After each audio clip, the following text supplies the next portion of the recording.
Hello friends, welcome back to our channel. మీ దగ్గర పాత నోట్లు ఉన్నాయా? అయితే ఈ వీడియో మీకోసమే.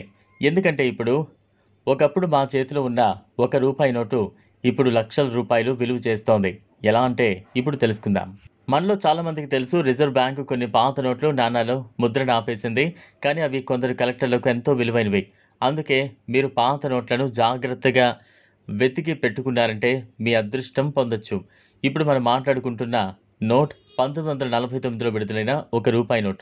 ఈ నోటుపై గవర్నమెంట్ ఆఫ్ ఇండియా అని రాసి ఉంటుంది. ఇందులో గాంధీ గారి ఫోటో ఉండదు. దీన్ని సంతకం చేసిన వ్యక్తి పేరు కేఆర్కే మీనన్.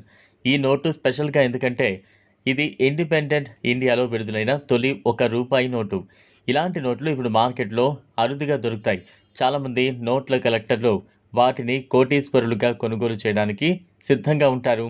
నెట్లో కొన్ని వెబ్సైట్లు, ఆక్షన్ ప్లాట్ఫామ్స్లో ఈ నోటు విలువ 5 లక్షల నుంచి 10 లక్షల వరకు ఉంది. కానీ జాగ్రత్త, చాలా ఫేక్ ఆఫర్లు కూడా ఉంటాయి. మీరు మీ పాత నోటును అమ్మాలంటే గుర్తింపు ఉన్న నోట్ల కలెక్షన్ వెబ్సైట్లు లేదా ట్రస్టెడ్ ఆక్షన్ హౌస్లను సంప్రదించండి. ఇంకా ఆలస్యం ఎందుకు? మీరు ఇంట్లో ఉన్న పాత నోట్లను ఓసారి వెతకండి.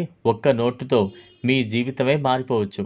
ఈ వీడియో మీకు నచ్చినట్లయితే లైక్ చేయండి, షేర్ చేయండి, ఛానల్ను సబ్స్క్రైబ్ చేసుకోండి. Thanks for watching.